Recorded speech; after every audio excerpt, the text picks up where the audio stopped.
So now we will deal with the current class. After knowing all the importance of why you are studying statistics, now we will go to the actual definition of statistics.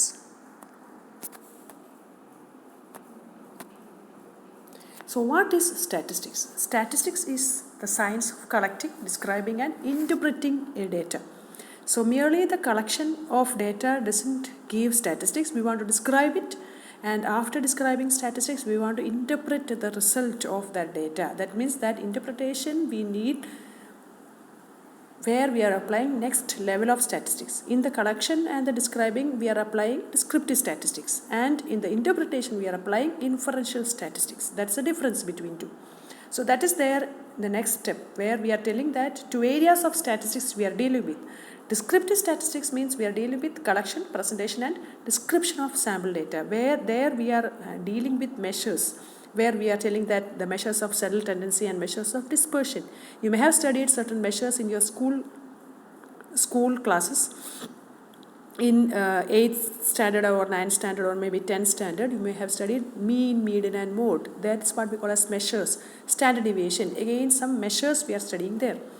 In inferential statistics, based on this measure, based on the result which we are getting, we are inferring about that particular population. So from that population we have selected a sample, and based on the sample we got a result. After getting the result of that sample, we are generalizing the result of that sample to that of the population. So this is what we are doing in inferential statistics. In order to make you understand, here is an example. So a study conducted to compare the marks of first year university exam obtained by nursing students of 2017 batch and 2018 batch. Which of the following statement is descriptive in nature and which is inferential in nature? So you can see that the average marks that is obtained by 2017 batch is 70% and that of 18 is 65%. So this gives a measure. That means even though it is in percentage, this is a measure that we obtained from these two batches. But based on that we can compare. We can tell that 2017 batch is performing more than the 2018 batch. But if we go to the third statement, we can see that there we are telling the inference of what we have obtained after taking the measures of these two batches. മനസ്സിലായോ നിങ്ങൾക്ക്? അതായത് ആദ്യത്തെ ബാച്ചിൽ നിന്നും രണ്ടാമത്തെ ബാച്ചിൽ നിന്നും നമ്മൾ അവരുടെ ആവറേജ് കണ്ടുപിടിച്ചു. ആവറേജ് കണ്ടുപിടിച്ച് കഴിഞ്ഞിട്ട് നമ്മൾ എന്താ ചെയ്യുന്നത്? ആവറേജ് കണ്ടുപിടിച്ചിട്ട് ഇതാണ് ആവറേജ് എന്ന് പറഞ്ഞിരിക്കുകയാണോ? അല്ല. നമ്മൾ ചെയ്യാൻ പോകുന്നത് എന്താ? We are comparing. നമ്മൾ ആദ്യത്തെ ബാച്ച് സീനിയർ ബാച്ചാണ് രണ്ടാമത്തെ ബാച്ചിനെക്കാട്ടിലും ബെറ്റർ എന്ന് നമ്മൾ പറയുന്നു. That is what we call as inference. That is what we call as interpretation of data. We are comparing the results. So there we need the application of statistics. Then what's the fourth step? We are telling 50% of students in 2017 batch were having their marks above university average. So university average marks we will be knowing from the university. ഒരു യൂണിവേഴ്സിറ്റിയുടെ average marks എത്രയാണ്? May be അവർ 63% ആയിരിക്കും, അല്ലെങ്കിൽ 68% ആണെന്ന് വിചാരിച്ചു. ഒരു യൂണിവേഴ്സിറ്റിയുടെ average mark എന്ന് പറഞ്ഞാൽ ആ യൂണിവേഴ്സിറ്റിയിൽ ആ പ്രാവശ്യം പരീക്ഷ എഴുതിയ എല്ലാ കോളേജിലെ എല്ലാ പിള്ളേരുടെയും കൂടെ ആവറേജ് എടുത്തിട്ടുള്ള മാർക്കാണ് യൂണിവേഴ്സിറ്റി ആവറേജ് എന്ന് പറയുന്നത്. ആ യൂണിവേഴ്സിറ്റി ആവറേജ് ഒരു 68% ആണെങ്കിൽ നമ്മൾ എന്ത് പറയും? നമ്മുടെ ബാച്ചിൽ, നമ്മുടെ കോളേജിലെ 2017 ബാച്ചിലെ 50% പിള്ളേർക്കും ഈ 68% കൂടുതലാണ്. യൂണിവേഴ്സിറ്റി ആവറേജില്ലേ 68%, അതിൽ കൂടുതലാണ് മാർക്ക് കിട്ടിയിരിക്കുന്നത് നമുക്ക് വേണമെങ്കിൽ പറയാം. അതാണ് വേറൊരു ഇൻ്റർപ്രിട്ടേഷൻ. മനസ്സിലായോ? അപ്പോൾ ഇൻഫറൻഷ്യൽ സ്റ്റാറ്റിസ്റ്റിക്സും ഡിസ്ക്രിപ്റ്റീവ് സ്റ്റാറ്റിസ്റ്റിക്സും തമ്മിലുള്ള വ്യത്യാസം എന്താ? ഡിസ്ക്രിപ്റ്റീവ് സ്റ്റാറ്റിസ്റ്റിക്സിനകത്ത് നമ്മൾ മെഷറാണ് പറയുന്നത്. ഇത് ഒരു വാല്യൂ ഉണ്ട്, നമ്മുടെ കയ്യിൽ ഒരു സെറ്റ് ഓഫ് ഡേറ്റയുണ്ട്. ആ ഡേറ്റയ്ക്കകത്ത് നിന്ന് നമ്മൾ മീൻ കണ്ടുപിടിക്കും. മീൻ എങ്ങനെ കണ്ടുപിടിക്കുന്നത്? വാല്യൂസ് എല്ലാം കൂടെ ആഡ് ചെയ്തിട്ട് നമ്പർ കൊണ്ട് ഡിവൈഡ് ചെയ്യുമ്പോൾ നമുക്ക് മീൻ കിട്ടും. മനസ്സിലായോ? ആ മീൻ, ആ ആവറേജ് നമ്മുടെ കയ്യിലുണ്ട്. ആ വാല്യൂ മാത്രമേ ഉള്ളൂ നമ്മുടെ കയ്യിൽ. അങ്ങനെ അതിനെയാണ് നമ്മൾ ഡിസ്ക്രിപ്റ്റീവ് സ്റ്റാറ്റിസ്റ്റിക്സ്, മെഷർ എന്ന് പറയും. പക്ഷേ അതിനെ നമുക്ക് അതുപോലെ തന്നെ ഒരു ബാച്ചിൻ്റെ ഉണ്ട്, വേറൊരു ബാച്ചിൻ്റെയും നമുക്ക് കിട്ടിക്കഴിഞ്ഞാൽ ഈ രണ്ട് ബാച്ചിൻ്റെ വാല്യൂസ് വെച്ചുകൊണ്ട് നമ്മൾ ഇരിക്കത്തില്ല. നമ്മൾ അതിനെ കമ്പയർ ചെയ്യുമ്പോഴാണ് അത് എന്താവുന്നത്? ഇൻഫറൻഷ്യൽ സ്റ്റാറ്റിസ്റ്റിക്സ് ആവുന്നത്. സോ അതാണ് ഡിസ്ക്രിപ്റ്റീവ് സ്റ്റാറ്റിസ്റ്റിക്സും ഇൻഫറൻഷ്യൽ സ്റ്റാറ്റിസ്റ്റിക്സും തമ്മിലുള്ള വ്യത്യാസം. Before going to this real statistics, you should know some terms which we will commonly use in statistics. That means population, a collection or set of individuals or objects of whose properties are to be analyzed നമ്മൾ ഒരു data എടുക്കുക അല്ലെങ്കിൽ ഇൻഡിവിജ്വൽസിൻ്റെ values എടുക്കുക, അതെല്ലാം കൂടെ എടുത്തിട്ട് നമ്മൾ എന്താണോ അനലൈസ് ചെയ്യാൻ പോകുന്നത്, ആരുടെയാണോ അനലൈസ് ചെയ്യാൻ പോകുന്നത്, ഏതൊരു ബിഗ് ഡേറ്റയാണോ, ഏതൊരു ബിഗ് പോപ്പുലേഷനാണോ നമ്മൾ, ആ പോപ്പുലേഷൻ എന്ന് പറഞ്ഞാൽ എന്തായിരിക്കും, നമുക്ക് enumerous number of data will be there, infinite number of data will be there. So which is very difficult for us to go into. ആ പോപ്പുലേഷനെ പറ്റിയുള്ള എല്ലാ ആൾക്കാരുടെയും ഡീറ്റെയിൽസ് എടുക്കാൻ നമുക്ക് ഭയങ്കര ബുദ്ധിമുട്ടാണ്. അപ്പോൾ ആ ഡേറ്റയാണ് അല്ലെങ്കിൽ അത്രയും വലിയ ഹ്യൂജ് ഒരു ഗ്രൂപ്പിനെയാണ് നമ്മൾ പോപ്പുലേഷൻ എന്ന് പറയുന്നത്. So but sample means always A representative part of the population. ആ പോപ്പുലേഷനിൽ നിന്ന് തന്നെ നമ്മളൊരു സാമ്പിൾ അല്ലെങ്കിൽ ഒരു ഗ്രൂപ്പ് ഓഫ് ചെറിയൊരു ഗ്രൂപ്പിനെ എടുത്താൽ അതെന്താവും, അത് സാമ്പിളാവും. Understood? And the next is variable. Variable means what? A characteristics about each individual element of a population or a sample. So if we are going to study what we call the academic performance of your batch, so each of you is considered as a variable. Each of the student of this particular class is considered as a variable. Now what is the data then? The value of the variable associated with one element of a population or a sample is what we call as data. That means if I want to calculate the academic performance of the students of your batch in second year, so each one of you is said to be as a variable, and the mark that one single individual has obtained is what we call as data. മനസ്സിലായോ നിങ്ങൾക്ക്? അതായത് നിങ്ങൾ ഓരോരുത്തരും ഒരു വേരിയബിളാണ്. ഒരാളുടെ mark ഞാൻ എടുത്തു, ഇപ്പം നിങ്ങളുടെ റോൾ നമ്പർ 2ൻ്റെ മാർക്ക് എത്രയാണ് എന്ന് ഞാൻ ചോദിക്കുകയാണെങ്കിൽ ആ മാർക്കാണ് നമ്മൾ പറയുന്നത് ഡേറ്റ എന്ന് പറയുന്നത്. So the plural form of the data is also there.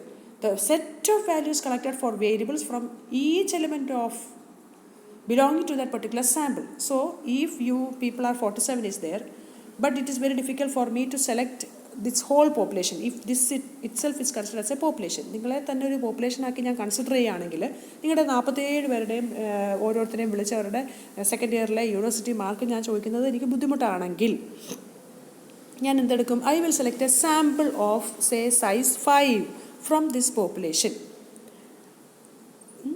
Role number വെച്ചിട്ട് ഞാൻ 5 ആൾക്കാരെ മാത്രം ഈ ഗ്രൂപ്പിൽ നിന്ന് സെലക്ട് ചെയ്തിട്ട് I will ask each of your marks that you have obtained in second year, total marks you have obtained in second year. Understood? So if I am doing like that 5 data I am obtaining. ഈ ഓരോരുത്തരെയും വിളിച്ച് ചോദിക്കല്ലേ, അപ്പോൾ 5 പേരെയും വിളിച്ച് ചോദിച്ചിട്ട് അവരുടെ total mark കൂട്ടിയിട്ട് അവരുടെ ടോട്ടൽ മാർക്ക് ഇതാണ് മാഡം മിസ്സേ എന്ന് പറയും. ആ ഡേറ്റയാണ് നമ്മൾ എന്ത് പറയുന്നത്? Set of data is what we call as data plural. So data singular is there, data plural is there. Data singular is the data is the mark that is obtained by a single individual, a single student. But data plural is the set of values, set of marks that is obtained by a sample of individuals of the same population. Now parameter is what? A numerical value summarizing all the data of entire population is what we call as a parameter. ആ entire പോപ്പുലേഷൻ്റെ നമുക്ക് അറിഞ്ഞുകൂടാത്ത value, പോപ്പുലേഷൻ്റെ value നമുക്ക് അറിഞ്ഞുകൂടല്ലോ, അതുകൊണ്ടല്ലേ നമ്മൾ അതിനകത്തൊന്നൊരു സാമ്പിളിനെ എടുക്കുന്നത്. ആ അറിഞ്ഞുകൂടാത്ത value of that population is what we call as parameter. So that is why numerical value summarising all data of that entire population is what we call as parameter, which is unknown to us. Now what is statistics? A numerical value summarizing the sample data is what we call as statistics. Since that population value is not known to us, we will select a sample from that population and the exact value we will calculate from that sample, and that is what we call as statistics. So we will have an example here in order to better understand this concept. So the principal of your college is interested in find the average age of students of 2016 batch. നിങ്ങൾ 2016 ബാച്ചിലെ സ്റ്റുഡൻസിൻ്റെ average age കണ്ടുപിടിക്കണമെന്ന് പ്രിൻസിപ്പളിൻ്റെ ഒരു ആഗ്രഹം. അപ്പോൾ എന്ത് ചെയ്തു principal? The population. So which is that population? Population ആരാണ്? The whole students of 2016 batch is the population. What is a sample? A sample is any subset of that population. So if the principal have selected 20 students of this population, then that is what we call as sample of that sample. Okay. Then what is the variable here? Which is the variable he is trying to get? The age of the student. So age is what we call as the variable. Now the data. What is the data? One data means the age of that particular student is what we call as one data.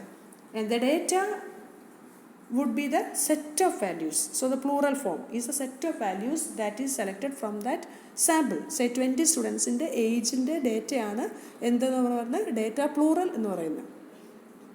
And which is a parameter of interest is the average age of all students. If the principal is selecting the average age of all students of 2016 batch, then that is what we call as parameter. എല്ലാ students 2016 ബാച്ചിലെ അത് കാരണം അതല്ലേ population, മനസ്സിലായോ? So അതാണ് നമ്മുടെ parameter എന്ന് പറയുന്നത്. And if ഈ selecting only the average age of the students of the sample, then that is what we call as statistic. Now, based on this, there are two kinds of variables which we need to study. The first one is what we call as qualitative variable, and the second is what we call as quantitative variable. Qualitative variable, we will otherwise call it as attribute or categorical variables. The data that is obtained just by asking is what we call as qualitative variable. നമ്മൾ ചോദിച്ച് നമുക്ക് കിട്ടുന്ന ഡേറ്റയാണ് എന്ത് qualitative variable എന്ന് പറയുന്നത്. അതായത് നമ്മുടെ പേരെന്താ, നമ്മുടെ ഏജ് എന്താ, നമ്മുടെ are you married or what is the socio economic status. Just by asking if we are getting the data, then that is what we call as qualitative variable. The data that is obtained by measuring is what we call as quantitative variable, or we call it as numerical variable. So now identify these variables. ഇത് നിങ്ങളൊന്ന് പറഞ്ഞേ ഏതൊക്കെ variables ഇതിനകത്ത്. Gender of a student is which type of variable? Qualitative variable. Height, we are measuring it, then we are getting either in meter or in centimeter, so that means it is quantitative. Treatment outcome, here we are asking whether the treatment outcome is yes or no. നമ്മൾ അങ്ങോട്ട് ചോദിക്കുകയാണ് yes ആണോ no ആണോ. So that means it is qualitative, കാറ്റഗോറിക്കലാണ്. Weight, again measuring it either in gram or in kilogram we will get. Then marital status, are you married? Yes or no. അപ്പോൾ അങ്ങനെ ചോദിക്കുമ്പോൾ എപ്പോഴും അത് ക്വാളിറ്റേറ്റീവ് ആണ്. BMI, we are measuring it. What is the formula? Weight divided by height in meter square. So that's the formula for BMI. Again we are measuring it. So that means it is quantitative. So then that is why this variable is divided into two, qualitative and quantitative, where the qualitative variable is again subdivided into two, nominal and ordinal, and the quantitative variable is also further divided as discrete and continuous. So what is nominal variable? A qualitative variable that categorizes an element of a population. So nominal variable എന്ന് പറഞ്ഞാൽ നിങ്ങളുടെ നമ്മുടെ എപ്പോഴും പറയുന്ന ഒരു എക്സാമ്പിളാണ് നമ്മുടെ attendance. If you are here, when you come for your statistics class in here, I will call you not by your numbers but by your name. So if I am calling you by your name, then that is what we call as nominal variable. I am assigning a particular name for the student, then that is what we call as nominal variable. A particular name has been assigned. Yeah, like നമ്മൾ നേരത്തെ പറഞ്ഞല്ലേ treatment outcome yes or no. So that means that yes is assign to those who are having the treatment outcome and no is assign for those who are not having any treatment or the treatment outcome, treatment effectiveness or something like that. So that means we are assigning a particular name for that particular variable, then that is what we call as nominal. That's why it is so called as nominal. Ordinal means what? A qualitative variable that incorporates an ordered position. The typical example of this ordinal variable is our socio-economic status. You may have studied a lot of socio-economic statuses like Kuppaswamy scale, Bichi Prasad scale, lot of socio-economic scales are there. What we are doing there, by knowing the annual income, B.J. Prasad itself is divided his socio-economic scale into various classes like upper middle, lower middle, like that. So അവരുടെ socio economic income വെച്ചിട്ട് നമ്മൾ അവരെ പല ഈ പോപ്പുലേഷനെ അല്ലെങ്കിൽ ഒരു group of ഇൻഡിവിജ്വൽസിനെ various കാറ്റഗറിയിലോട്ട് നമ്മൾ assign ചെയ്യും. Understood? So that is in A particular order. So that is what we call as ordinal variable. Socio-economic status is a typical example of ordinal variable. That means we are assigning a particular order to the individuals based on a particular criteria. Discrete variable means again it is a quantitative variable that can assume a countable. We are counting and we are getting the values. That is what we call as discrete variable. Example is respiratory rate, pulse rate. We cannot assume a pulse rate between 71 and 72. ഉണ്ടോ? 71 നും 72 നും ഇടയ്ക്ക് ഒരു pulse rate നമുക്ക് പറയാൻ പറ്റുമോ? ഇല്ല. 71 കഴിഞ്ഞിട്ട് 72 ആണ്. Because we are counting and we are getting no decimal values for discrete variables. That is why it so called as quantitative variable that can assume countable numbers. We are counting and we are getting it. Continuous variables means what? A continuous variable that can assume an uncountable number of values including every possible values between two values. എന്ന് പറഞ്ഞാൽ ഇപ്പം നമ്മൾ height That means we can assume a height. If somebody can in this class can have a height of 1.64 meter, somebody can have a height of 1.67 meter. That means both are the values between 1 and 2. മനസ്സിലായോ? അതായത് 1നും 2നും ഇടയ്ക്ക് നമുക്ക് infinite number of values assume ചെയ്യാൻ പറ്റുന്ന uncountable number of values assume ചെയ്യാൻ പറ്റുവാണെങ്കിൽ അതിനെയാണ് നമ്മൾ എന്ത് പറയുന്നത്? കണ്ടിന്യൂസ് വേരിയബിൾ എന്ന് പറയുന്നത്. So here we can identify the numbers or the what we call the variables. Duration of hospital stay. Duration of hospital stay എന്ന് പറയുന്നത് എന്തായിരിക്കും? It can be discrete or it can be continuous. Based on the basis of what we are defining it. അതായത് ഈ duration of hospital stay നമ്മൾ അവേഴ്സിലാണോ പറയുന്നത്, അല്ലെങ്കിൽ duration of hospital stay നമ്മൾ ഡേയ്സിലാണോ പറയുന്നത്? Based on that it can be discrete or it can be continuous. So duration of hospital stay is ഇപ്പം നമ്മൾ പറയുകയാണ് അത് നമുക്ക് കണ്ടിന്യൂസ് ആക്കി എടുക്കാം. അപ്പോൾ കണ്ടിന്യൂസ് ആക്കി in hours. So the patient was there in the hospital for about 23.1 hour എന്ന് പറയുകയാണെങ്കിൽ it is continuous. So the patient was there for 3.5 days. Again it is continuous. So always duration of hospital stay can be considered as a continuous variable. Pulse rate, counting and getting. So it means it is discrete. Knowledge score, scoring it. നമ്മൾ ഒരാളുടെ നോളജിനെ assess ചെയ്തിട്ട് നമ്മൾ അയാളെ score ചെയ്യാണ്. Good, average, poor. So if we are scoring and we are assigning him in that particular category, so that means it is ordinal variable. Blood group, we are assigning a particular group to that particular person, so that means it is nominal group, nominal variable. Blood group A positive അല്ലെങ്കിൽ RH വേണ്ട, നമ്മൾ A group, B group, O group അങ്ങനെ നമ്മൾ അവരെ assign ചെയ്യുവാണെങ്കിൽ then it is nominal variable. Limb length, we are measuring it. Length measure ചെയ്ത് കിട്ടുന്നതാണ്. അതുകൊണ്ട് അതിനെ നമ്മൾ എന്ത് പറയും? Quantitative variable. അല്ലെങ്കിൽ നമ്മളതിനെ ഡിസ്ക്രീറ്റ് ആണോ കണ്ടിന്യൂസ് ആണോ? അത് കണ്ടിന്യൂസ് ആവാം. ഡിസ്ക്രീറ്റ് ആണെന്നില്ല, ഡെസിമൽ വാല്യൂസ് വരാം. Blood pressure is what we call as which type of variable is blood pressure? Blood pressure നമുക്ക് ഏത് വാല്യൂസിൽ കിട്ടും? Both we will get in discrete and continuous, but most of the cases we will get in continuous values. Visual acuity means what we will get in it's always obtained. Visual acuity എന്ന് പറഞ്ഞാൽ എന്താ? നമ്മൾ ഉദ്ദേശിക്കുന്ന സ്റ്റെലൻസ് chart വെച്ചിട്ട് നമ്മൾ കണ്ടത്തില്ലേ പണ്ട്? അപ്പം ആ വിഷ്വൽ അക്യൂറ്റി സ്കെയിലാണ്. Visual acuity 6/6. So that means it is which type of variable we are having in visual acuity? Visual acuity means it is ordinal scale. We are categorizing based on the particular vision of that patient. We are categorizing that patient into that particular order. That means it is ordinal scale.